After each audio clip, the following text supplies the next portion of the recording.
So now we're going to talk about our fourth rational choice model, which is known as the stakeholder model.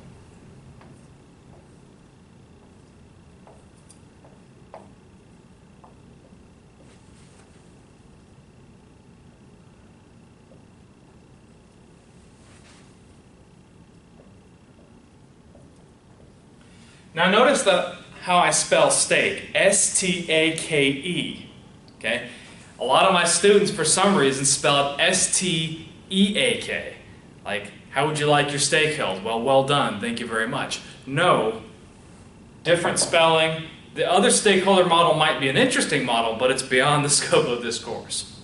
So let's talk about how this stakeholder model works.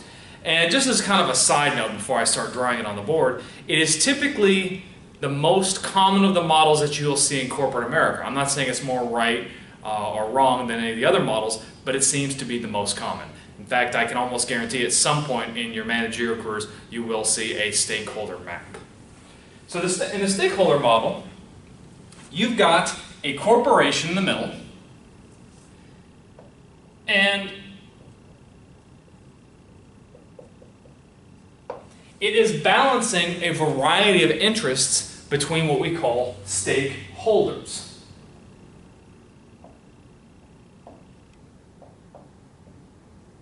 And a stakeholder is someone who has a relationship, which is generally seen as a reciprocal relationship with that corporation.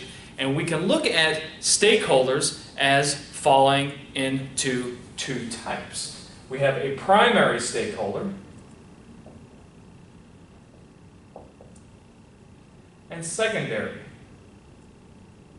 stakeholder. So what we normally do is on our stakeholder map, we talk about primary stakeholders, and primary stakeholders, of course, are those individuals or those entities who are nearly and dearly impacted by the actions of that corporation. Now when we talk about impact, what do we mean? We generally talk about kind of a benefit or burden type of relationship. So a general stakeholder is an entity that is benefited or burdened by the actions of a corporation, or whose actions may benefit or burden the corporation. And when we talk about a primary stakeholder, that is a direct benefit, burden, or impact. So typical examples of primary stakeholders would be customers. Okay?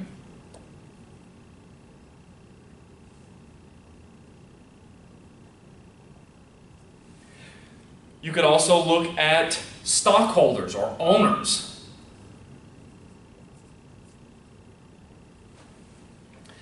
The government of where that corporation operates.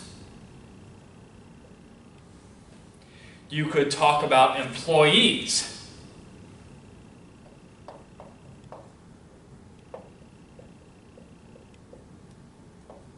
Suppliers are a classic example. And, of course, you could talk about communities.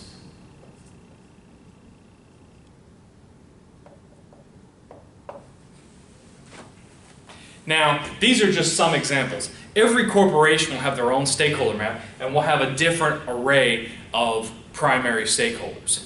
Okay?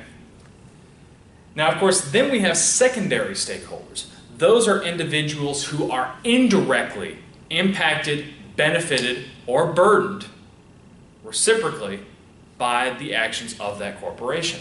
And, I mean, you can use your imagination here. You can have unions,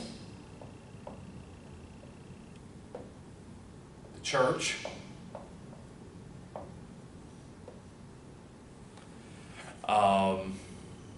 the environment,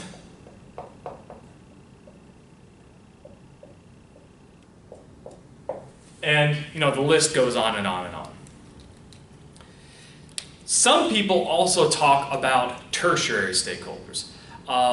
I would generally say that there has to come a limit to who you include in a stakeholder map versus who you don't. There comes a point where you basically put in the whole kitchen sink. Well, then you have the poor and the whole world, and I would advise you to just generally keep it to primary and secondary stakeholders and maybe not tertiary. So in the stakeholder model, the corporation looks at these primary and secondary stakeholders, and there is generally seen to be some sort of a mutual relationship between these entities. And the corporation's goal is to manipulate these stakeholders for the benefit of that particular corporation. Okay? Now contrast this with the countervailing forces model. In the countervailing forces model, it assumes that all the groups are more or less equal and they're engaged in a tug of war. In the stakeholder model, the corporation is the first among equals and needs to kind of manipulate their stakeholders for the particular benefit of that corporation. Now, one of the good things that I think is to be noted here is it encourages corporations to consider the interest of entities and interests outside that of the firm. The bad thing is it's kind of an unrealistic assessment of power relationships. Generally speaking, the corporation is one of the most powerful entities, and just acknowledging that other groups have interests that may be contrary to the corporation typically doesn't go far enough. Furthermore, exactly how you delineate who is a primary, secondary, or possibly even a tertiary stakeholder is very vague. It's something that you just have to use your judgment. And so therefore the standards are not particularly that exacting. And of course, when you start talking about these relationships and how equitable we are in these relationships, well, there's not really any real way of measuring that. So that's also problematic. Another criticism with the stakeholder model is the fact that the corporation needs to manipulate the interests of all these different stakeholders for their benefit, but what happens when different stakeholders have conflicting interests? What happens when customers and the government have different needs? I mean, think about, I don't know, medical marijuana. If you're a corporation trying to produce medical marijuana for the benefit of the customers, but the government says that's illegal, how do you resolve that conflict? The stakeholder model doesn't really provide a guideline here. Generally speaking, it is said that a corporation that endorses or embraces the interest of their stakeholders will, in the long term, perform better. I don't know that that's always true. I think it depends on the context. You may have, for example, in Japan, where there's a very consensual form of management, or consensus-based form of management, what we would call the Keiretsu arrangement. We'll talk a little bit more about that later in this course, where basically the Japanese corporations believe that by making their stakeholders stronger, they too become stronger corporations. I think is a good example of this. Take, for example, Mitsubishi or Honda or any of them. They've used, the same spark plug manufacturers since World War II. And so they want to make sure that those spark plug manufacturers are going to be good for the next 50 years. These are strong companies. So what do? They go out into these corporations that provide them, spark plugs or any other components, and they teach them the best practices of making those spark plugs. They exchange management knowledge. All of this is done on a pro bono basis. Individuals from Honda or Mitsubishi corporate go work in these firms and vice versa, so that there becomes a really tight network. In the case of a Keiretsu, and maybe I should write that on the board here.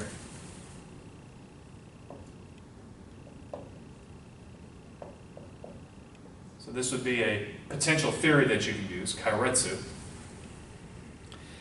In a Keiretsu sort of arrangement, actually, the relationship between the corporation and the stakeholders becomes so tight that in some ways it's difficult to distinguish where one firm ends and another begins. A couple more theories that would go with the stakeholder model, of course, are pluralism. And of course, pluralism, again, think about billiard balls. You have different poles of power in the world, and none is particularly all-powerful, and they can kind of bounce off each other. Now the implication that you'll notice is going to be quite different in the stakeholder model here with pluralism versus the countervailing forces model. In the countervailing forces model, you look at pluralism, yes, all those pool balls are different and they can kind of bounce off each other, but they're all equals at the end of the day. Under the stakeholder model, if you're playing pool and you're looking at pluralism, you'd have some balls on the pool table that are very big and some of them that are very small. And yeah, the small ones can maybe slow down a big ball, but really, it's obvious that the bigger ball would dominate. So pluralism in this case has a very different meaning. Yes, the other balls do exist, they can influence, but they are certainly less powerful and should be used as tools for the benefit of the corporation. And then we also have stakeholder theory,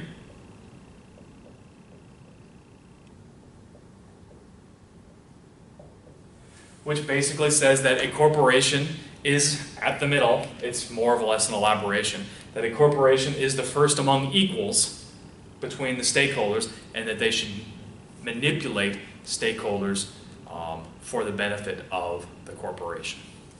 Now, we've wrapped up all 4 rational choice models. We're going to continue in the next video, and we're going to look at ontological models. They're very different. They answer a very different set of questions, but I think you'll find them very interesting, and I'm looking forward to seeing you in the next video.